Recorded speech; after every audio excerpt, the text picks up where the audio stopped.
The regular meeting of the Mobile City Council, Tuesday, September 5th. Please stand for our Pledge of Allegiance and remain standing. Please stand for our invocation and remain standing for the Pledge of Allegiance. Oh, our invocation is by Chaplain Bobby Morton. All right, let's pray. Almighty God, as we come before you, we thank you for being the creator of this day, and the opportunity of this day to come together to conduct the business of the city. And Lord, we do pray for this city council that as they conduct the business here, that they would do business according to your will. Lord, that you would give them wisdom and discernment and guidance. And Lord, I pray for each one that will speak today. And Lord, that everything that's said and done here will bring honor to you. And Lord, we just pray that all the business done here will be for a betterment of Mobile. We ask this in Christ's name. Amen. Amen. I pledge allegiance to the flag of the United States of America and to the republic for which it stands, one nation, under God, indivisible, with liberty and justice for all.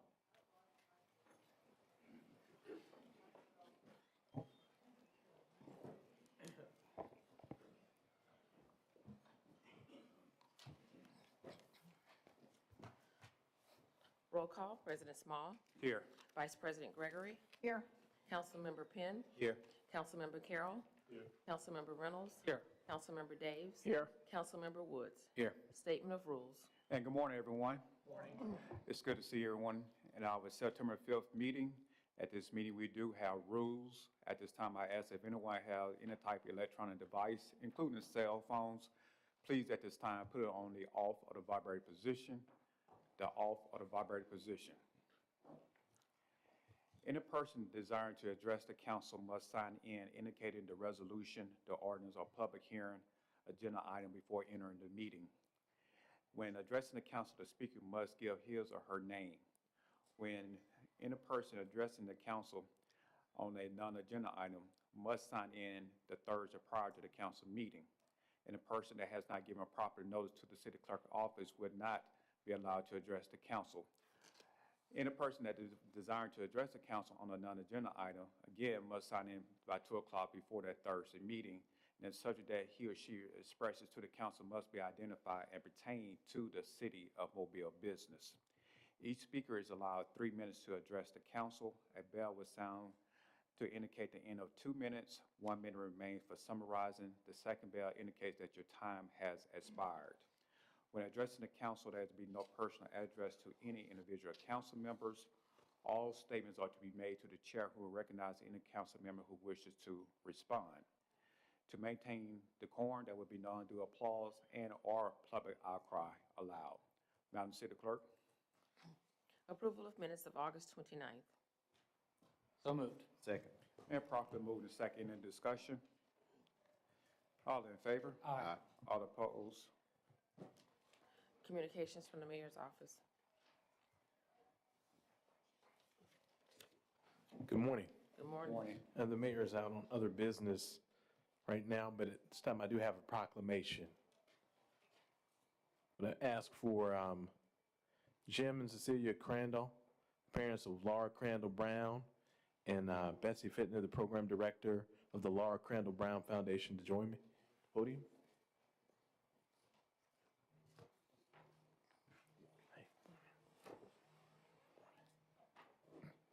This proclamation reads, whereas the gynecological GYN cancers are among the leading cancer killers of women in the United States, and more than 125,000 women will be diagnosed, and more than 330,000 women will die from these diseases this year. And whereas the Laura Crandall Brown Foundation and their A State of Teal initiative brings awareness to all GYN cancers throughout the state of Alabama, and whereas the health and well-being of women in our state and city of Mobile are enhanced and increased by awareness of GYN cancers and their symptoms and treatment. And whereas it is crucial that all women in our state and city of Mobile take an active role in developing healthy habits and undergoing regular and medical examinations so that any occurrence of these diseases may be detected in the early and treatable stages, and whereas we reflect upon the memory of those lost to these diseases and the bravery of those who are currently battling these diseases, the need for increased awareness, screening, research, and to encourage all citizens to work together to raise awareness of GYN cancers. Now, therefore, on behalf of William S. Simpson, the 108th Mayor of the City of Mobile, we hereby proclaim September 2023 as Gynecological Cancer Awareness Month in the City of Mobile. Signed by Mayor William S. Simpson. Thank you.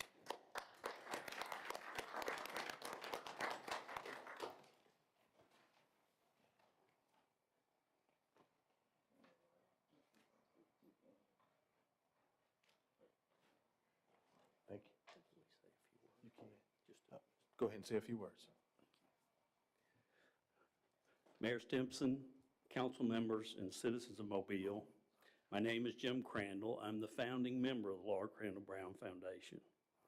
Laura was our daughter, who we lost to ovarian cancer at the age of 25 in 2009. My wife Cecilia and I are honored here today to accept this proclamation. The Laura Crandall Brown Foundation focuses on early detection research, awareness education, and support services for the GYN cancer patients and their families.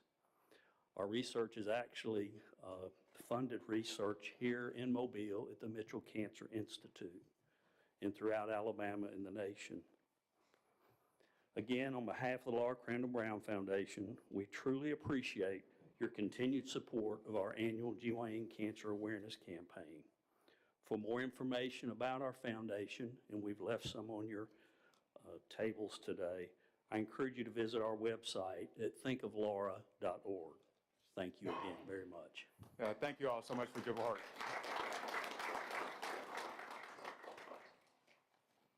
Adoption of the agenda. Move. Second. And properly moved in second in discussion. All in favor? Aye. All opposed? Agenda is adopted.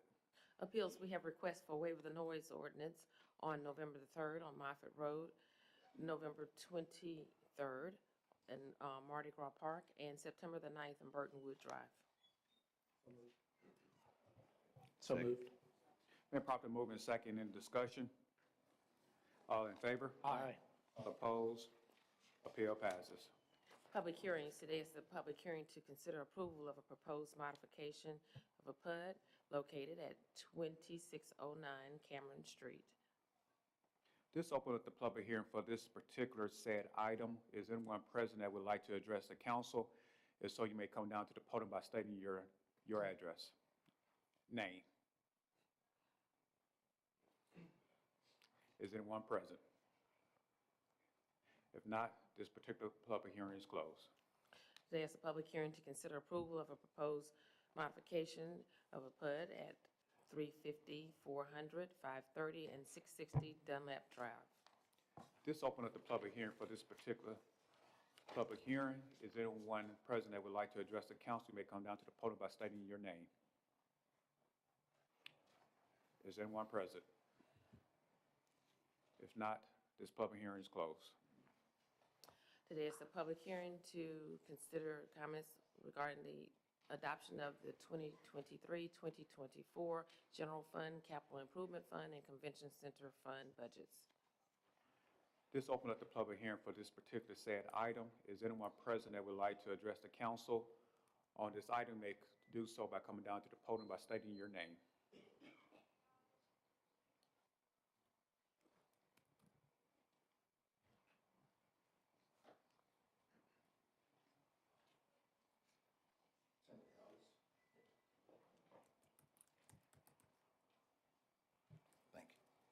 Timothy Hollis. Here to speak about the proposed budget. One thing I look at in our budget, I've been looking at it since about 2015, where we saw decreases going towards athletics and parks and recs. But then I noticed several increases in parks and recs. Now, I'm going to speak on the different increases where you have in 2020, on personnel, you spent 317.6K. And I'm speaking in the figures of thousands for anybody listening. Operating was 88.5. In 21, you did 357K on personnel. Operating was 72.2. In 2022, you did 598.6, and operating was 211.8. In 23, you did 920.6 and 168.8 in operating. And proposing for 24, you're expecting to deliver $1,005,204, $1,005,204 for personnel, and only 107.8 for operating. Now, I would like to see more of an itemized line item as to how the funds are going to be dispersed for personnel and operating. One of the main reasons why I want to see it is because I've been noticing a crisis amongst our youth sports. I see us acknowledge basketball. I see us acknowledge baseball a lot. And I see how much money we give to the tennis center. As most of you know, I'm very focused on football in the city, being that this is the NFL's backyard. We know that football is a very important sport in our community. It's the driving dollar in our community, and why not enhance it at an early age? Kids belong to us from 3 until 8 the next morning. So we should provide those opportunities and not depend on the CYOs or the NYFCs, because you have to go to a private school to play at the CYO. NYFC is falling apart because it became a monopoly and one conglomerate once MPRD stopped football. I coached in both leagues, MPRD and NYFC. And the MPRD was a great thing for our communities. Now our parks are desolate in the afternoons, and there are few members of the community that have come at these parks like Peters, Figures, and other parks that used to be MPRD to form football programs. But it's becoming very hard, especially with the rise of inflation and with the taxes that have been instrumented and implicated by our local administration for people to rent and to pay the light bill and to use the field and to have barricades, you know, those things that the city once took care of. Now, how can you ask men who can barely take care of their homes and provide meals and fuel for work and things like that, who come out and volunteer their time that they are allotting and taking away from their families to enhance their community? It's kind of insane to think that people could keep that going along when we still have to worry about the rising prices of the day-to-day cost. When the city had its program, things were good.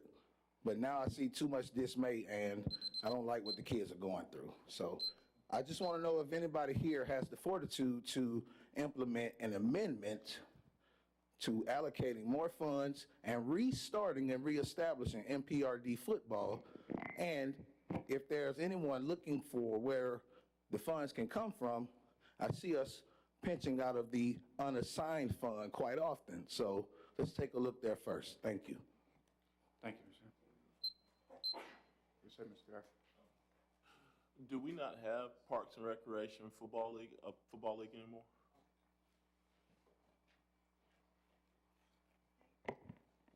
Good morning. We do not have football because no one signs up. We never stopped football. After COVID, no team signed up. So every season, we put it out there to promote teams. They choose to be in the private league. We set up guidelines for them to sign up. They don't sign up. So we absolutely have no. I think we had one team this year that signed up. We didn't have any.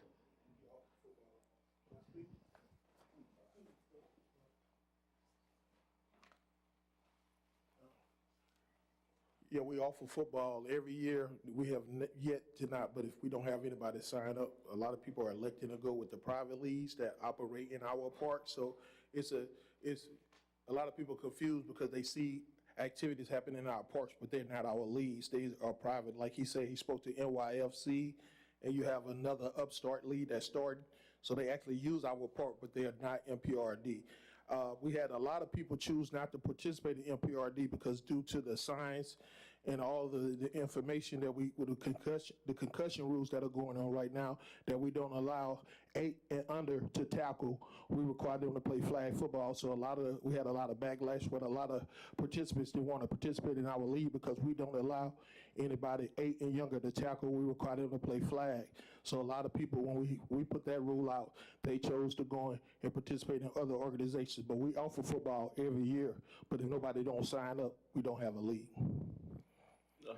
So is there any cost in the budget to cover rental for those same kids that are using our parks, that are members of that community? The constant ask is, can you help me with field rental costs that we're charging these teams now? So I take it that we're charging these teams rental because they're not part of our system. Yeah, they're not a part, because if you were a part of MPRD, that would be covered if you played under Mobile Parks and Rec, but these are private organizations, so they fall under the cost recovery. But we do have an option that most of these parks, and a lot of them have chose this option, is the value for value, where they don't pay, but they actually have to take on and provide some sweat equity and put sweat equity into the parks as to cutting the fields and providing maintenance to the field. So there's an option that they have where they don't have to pay the money.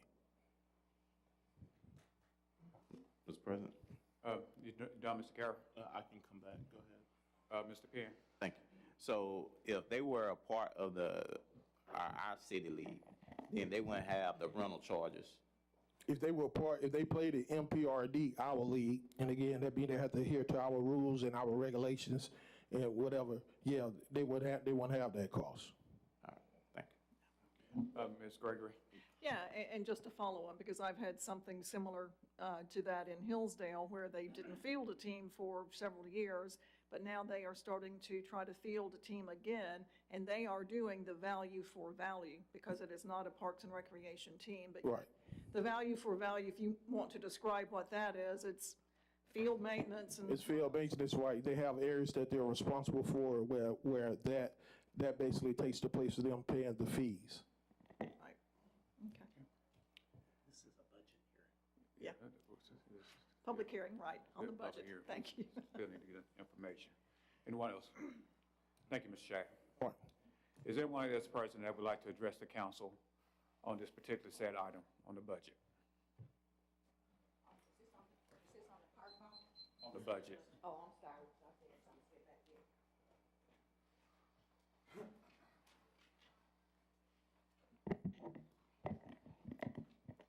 Thank you, Madam City Clerk.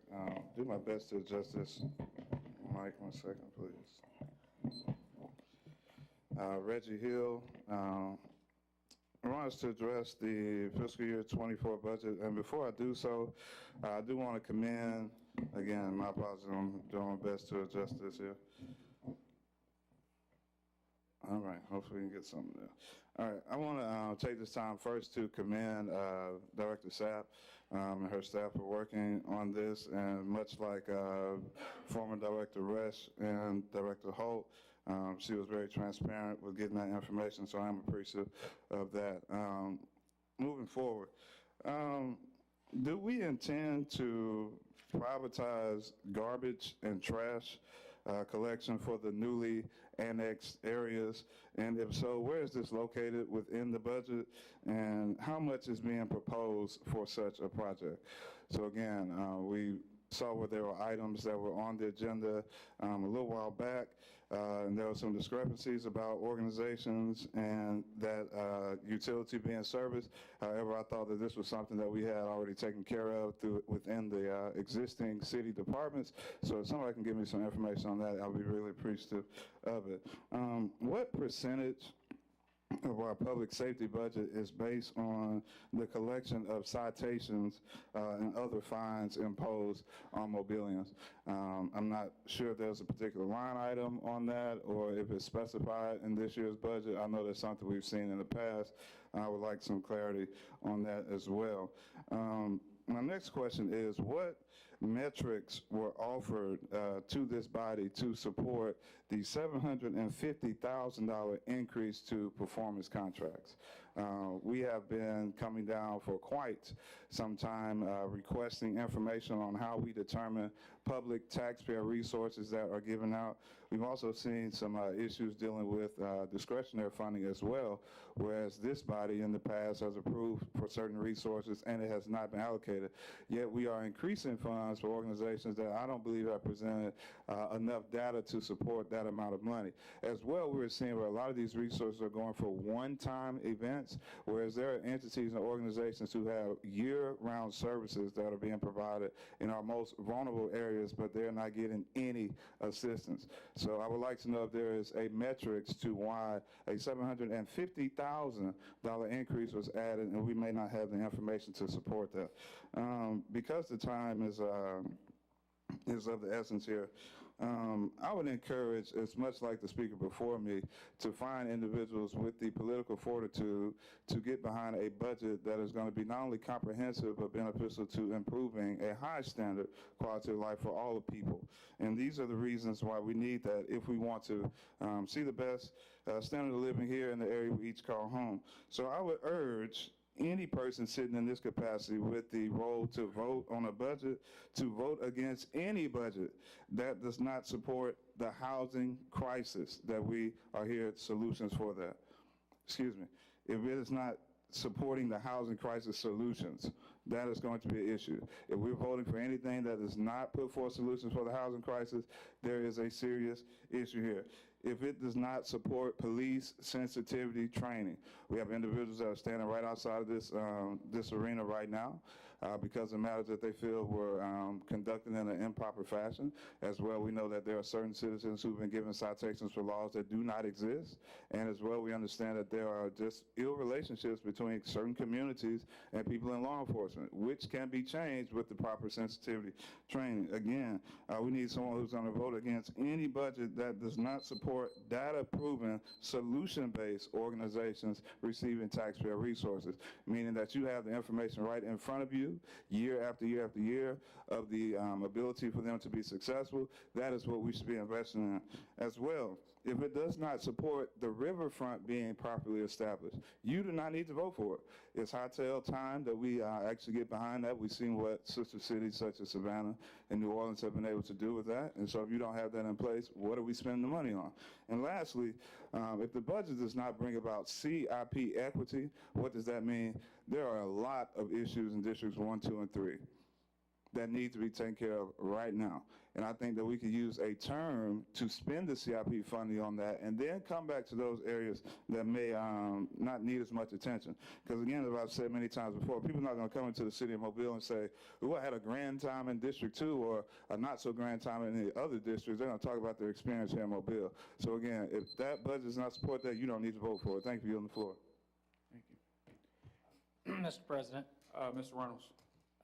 fines and forfeitures is budgeted at $1.479 million this year, and then can't answer all of Mr. Hill's questions. Yeah. Go ahead. There was another question regarding, let's see. And remind, we do have a committee meeting next week. I'd like to ask Mr. Days if he can get with Ms. Sept and all the questions that was asked, we can answer them next week. I think that would be ideal. I think that would be great. Okay, all right. Is there anyone else present that would like to address the council on this particular public hearing on the budget? Mr. President, I'd ask that Mr. Hill submit his questions in writing. That will allow us to make sure that we have answers to his questions. All right. Is there anyone else present that would like to address the council? If not, this public hearing is closed. Presentation of petitions and other communications to the council. Dr. Fredro Collins Knight.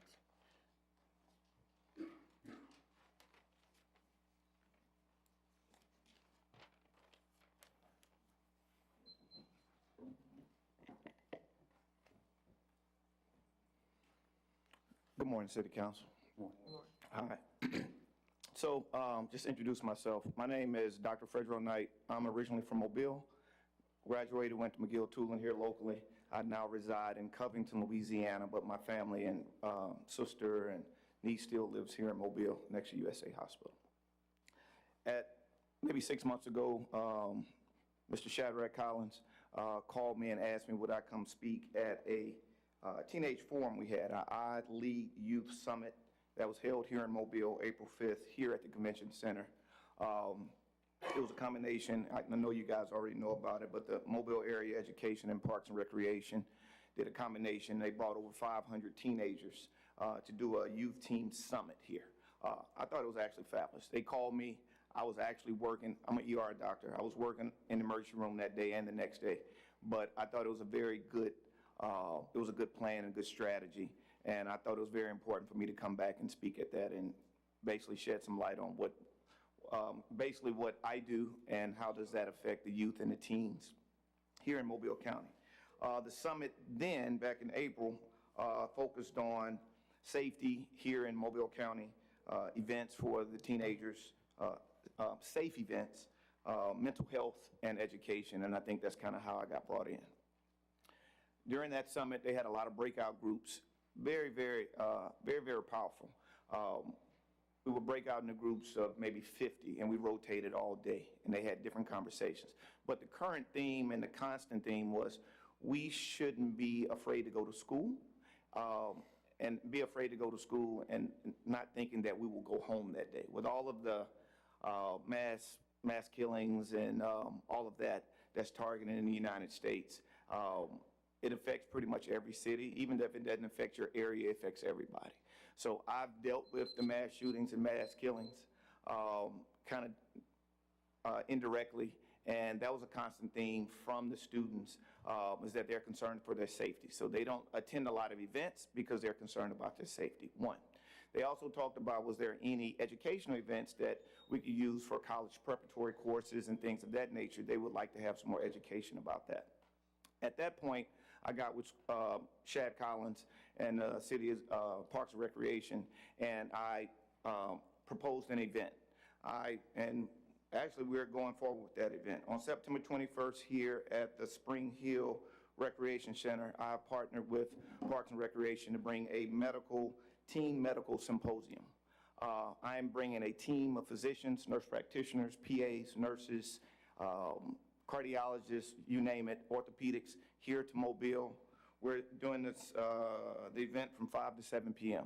It's completely free to any teenager in the city of Mobile. Council, I would like to extend the doctor one more minute. Can I get 2 council members to join me? It's fine. Okay, one more minute. No problem. So we're bringing a teen medical symposium here in September. It's free to answer all questions about the medical field, any medical field, nurse, pharmacist, dentist, what have you. So we proposed that event. The other event that came out of that meeting is that they want to have a Mardi Gras ball, a safe Mardi Gras ball. And we were trying to figure out, how do we do that? They don't want a sneaker ball. They want to go and have a masquerade ball. Shoes, the whole attire. So we looked at the budget. To put on a budget like that downtown was probably be roughly about $50,000. Now, we don't have any problem putting up our money to bring that kind of forum here, but we were looking for some possible in-kind services to assist with that Mardi Gras ball for the teenagers. In general, what would help benefit the most would be police presence, maybe a location of service. We would love to have it downtown, here in downtown Mobile, if you have a place available. Yeah. And what's the dates again, doctor? The date, we would like to propose it on January 6th. It's a Saturday, January 6th. Oh, that's for the ball. Yeah. For the ball? For the ball. And what about? The symposium. It is September 21st, and we have a flyer. Shad Collins has a flyer that's already been sent out to the teenagers. And that will be held? At the Spring Hill Recreation Center. Spring Hill Recreation Center. Okay. That's already planned. Have you spoken with the administration about the in-kind services yet? Not in detail, no, sir. Okay, then. I would like to ask you to pretty much, if you work with the Parks and Rec Director and the administration, because again, they the one that will administrate out the in-kind services and everything. Any questions from the council? Yeah. Mr. Carroll?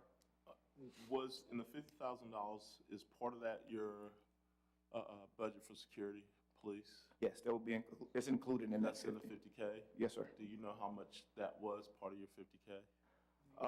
Probably roughly about 10,000. About 10,000. It's basically no event if we don't feel, if it's a good feel for security. I wouldn't want to do an event.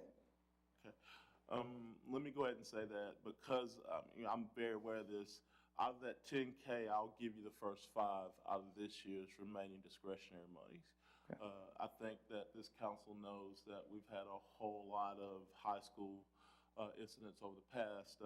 I was just at the Blunt Viger game where it was just a simple a push and shove match and a fight that caused everybody to scatter.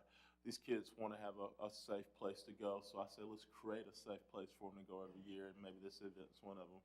So you can count me in for the first 5 out of that, and I would encourage any other council members that want to donate to the program to let's do so. Thank you. Yeah, I would like to join my colleague, Mr. Carroll, if you can give me a balance of my discretionary. I can't tell you exactly what amount, but my office will get in contact with you in the next couple of days and let you know what amount and everything. Okay. Thank you, guys. All right, any other questions or comments from the council? Thank you, Doctor. Dr. Bennett? I didn't see. Okay, Carolina Dallas?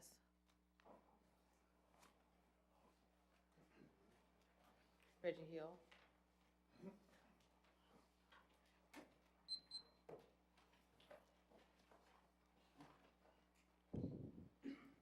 Thank you, Madam City Clerk.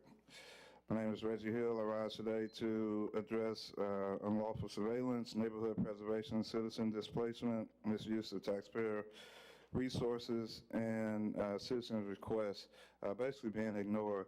And if I might be indulged, I believe that this is directly related to this, to hold off on any interruptions. On Saturday, for the first time, I celebrated my mother's birthday at her gravesite. And when I got there, I intended to call my brother and have a moment where her only 2 children would be sharing it there because he's in Atlanta. But because of the gratitude of the moment, I didn't think to do it. But right when it happened, that I sat down right there at her gravesite, my brother called. Now that level of interference, per se, is something that is quite well warranted and is well understood.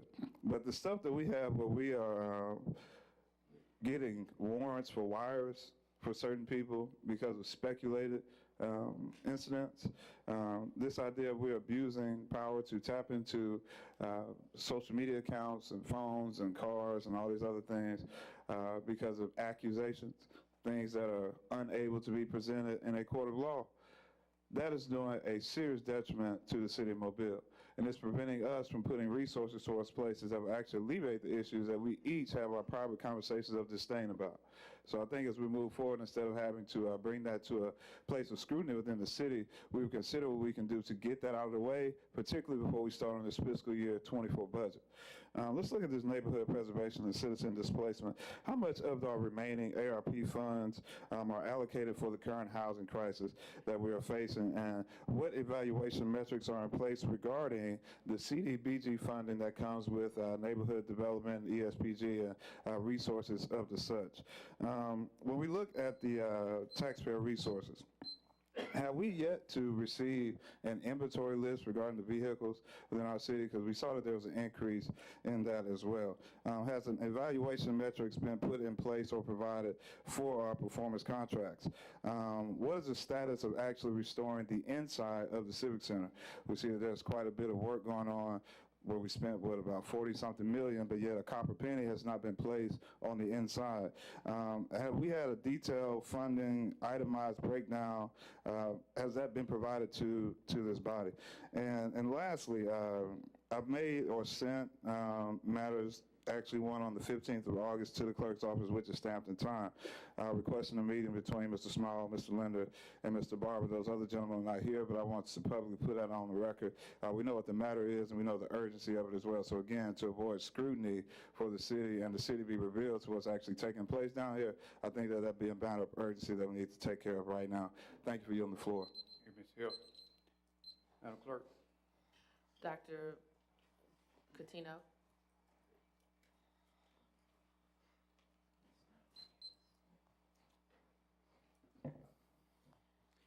Good morning. My name is Dr. Martin Scott Catino. I want to thank the City Council for this opportunity to clarify the nature and activities of the Human Rights Campaign, its former liaisons in Mobile, and Mayor Sandy Stimpson's policy on the matter. I'm the president of the Faith Family Freedom Coalition Metro Mobile. I'm also a U.S. Fulbright Scholar and resident of Mobile, Alabama. My career has spanned 25 years of service in security studies, including senior positions in academia and the U.S. government, the latter involving work with the Federal Bureau of Investigation, where I held the top secret security clearance. My service also includes deployments to Iraq and Afghanistan. I state my background only to highlight that I'm not speaking subjectively, but rather from decades of experience and application of tradecraft standards. Unlike too many, I define terms like extreme or radical. Any person, group, or organization that undermines the U.S. Constitution is indeed radical, extreme, and subversive. Therefore, I assert unequivocally today that the Human Rights Campaign is a highly trained, radical organization skillfully and incrementally subverting constitutional liberties. Despite its declared mission of human rights, inclusiveness, and advocacy for the LGBT community, the Human Rights Campaign operates very differently.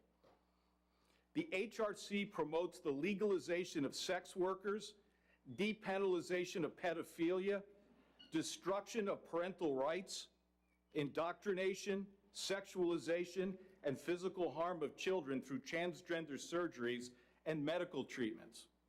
Anti-police activities, including compartmentalized street violence and subversion of faith communities through carefully crafted manuals promoting expert methods to infiltrate and co-opt them, manuals like these. In conclusion, Mayor Stimpson's appointment of 2 Human Rights Campaign liaisons last year was not inclusion of the LGBT community, but inclusion of radical elements of that community, a completely different issue. The appointments were ill-considered and inimical to civil liberties and public security. Although the appointments were reversed last month, the indiscriminate and propagandistic policy of so-called inclusion remains a significant threat to the citizens of Mobile. Unless the political leadership of the city of Mobile takes a deeper look at the agendas of groups like the HRC and acts accordingly, further community problems are likely to follow from their agitation and destructive activities. Thank you. Thank you. Ordinance is held over. 64-040, rezone property located at 1408 St. Stephen's Road and 212 North Lafayette Street from R1 and B2 to B1. 64-041, rezone property located at the north side of O'Shell Road, 340 feet east of Cosgrove Drive from R1 to B1. 64-042, modify a plan unit development located at 2970 Mac Bay Drive North and 3030 Mac Bay Drive North. 64-043, rezone property located at 3901 Cottage Hill Road from B1 to R1. So moved. Second. Been properly moved and second. Any discussion? All in favor? Aye. All opposed? Item passes. CIP resolutions held over. 21-958, authorized contract with ACOM Technical Services for District 6 traffic signal improvements. 21-959, authorized contract with J&A Contracting for fountain repairs at Unity Point Park. 21,960, authorized contract with Iker Construction for new splash pad at Baumhauer Randall Park. So moved. Second. Been properly moved in second. Any discussion?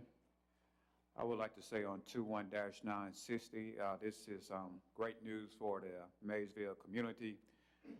Pretty much with the CIP, we've been putting some money towards on Randall Park, which is also known as Duval Park, but the wave pool, we know that the city is not really promoting the wave pools no more where the little kids go and swim at, but they turning this wave pool into a splash pad. So this is great news. So hopefully by next summer, the kids will be out there splashing in some water. Okay. Anything else from this council? Any other discussion?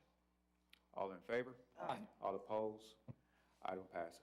Resolutions held over. 01961, authorized agreement with Matthew Brooks for racket stringer services. 09962, transfer funds from capital improvement project engineering right-of-way and testing to capital project Michigan Avenue crossing.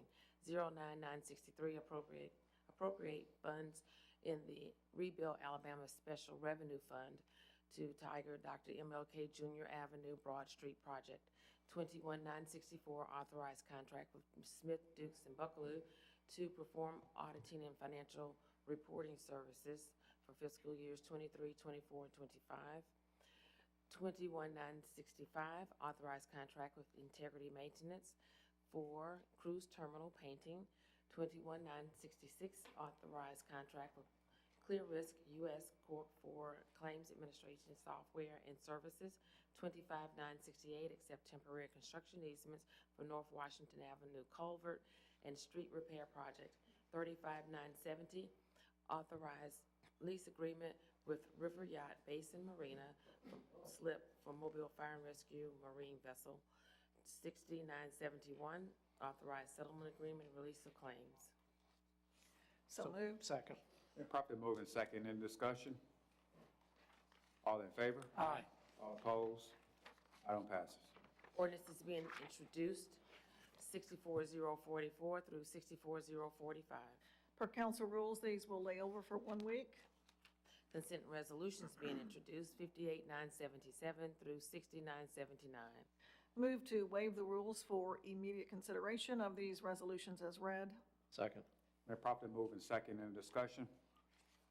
All in favor? Aye. All opposed? Rules waived.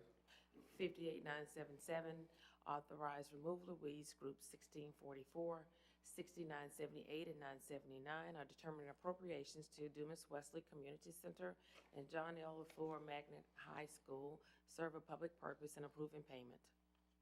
So moved. Second. Been properly moved in second. In discussion? All in favor? Aye. All opposed? Item pass. Resolutions being introduced for the first time, 01980 through 21998. Move to waive the rules for immediate consideration of Resolution 21-997, with the rest of the resolutions being laid over for 1 week per council rules. Second. Been properly moved in second. In discussion? All in favor? Aye. All opposed? Madam Clerk? 21997, authorized contract amendment with Lane Federal Solutions for YES program increase. So moved. Second. Been properly moved in second. In discussion?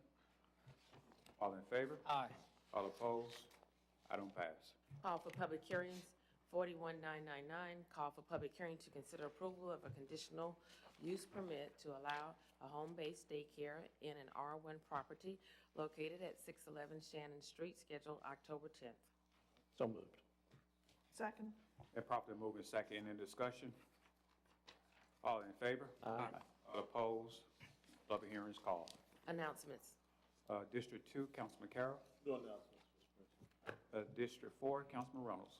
Yes, sir. Thank you, Mr. President. I want to say thank you to the Mobile Police Department and their Marine Resource Division in particular for paying close attention to the Dog River, Halls Mill Creek area over the busy Labor Day weekend. There were a lot of boats out there. Looked like they ramped up patrols. Also, the Alabama Law Enforcement Agency, they had their Marine Patrol Division out there ramping up patrols. And apparently, it was a very safe weekend. I've had residents reach out to me regarding boat traffic and particularly boat traffic that is traveling somewhat in unsafe ways and throughout the riverway. And there's been a lot of requests for no wake zones to be established in a couple of areas along the river. And it's my understanding that this is not the role of the city of Mobile, but rather the state of Alabama. So anyone who's out there listening, please reach out to the state of Alabama, your representative, to try to get these no-wake zones established. I'll help you out as much as I can, being a city representative. That's it, Mr. President. Thank you. Thank you, Mr. Reynolds. Mr. President, Mr. Reynolds, I think that we need to request that there be more patrols in the no-wake zone that are already there. And I've gotten a lot of those calls myself. I'm down there quite a bit in your district on the weekends, especially on the water. And Aaliyah, we need them to monitor the no-wake zones more so than they have been in the past. I've seen them in the last couple of weekends, but that may just be a result of an unfortunate accident that was on the river, but we need to make that formal request. Thank you, Mr. Carroll. I certainly appreciate the additional level of attention for whatever reason it is, but the particular request I've gotten in two areas, one on Rabbit Creek and one on Halls Mill Creek, has been to establish, reestablish no-wake zones with signage and, make it known. I think these areas were once established as no-wake zones and then removed at some point. So I think there's a strong desire to have those reestablished. All right, District 6, Councilman Woods. Yes, sir. Thank you, Mr. President.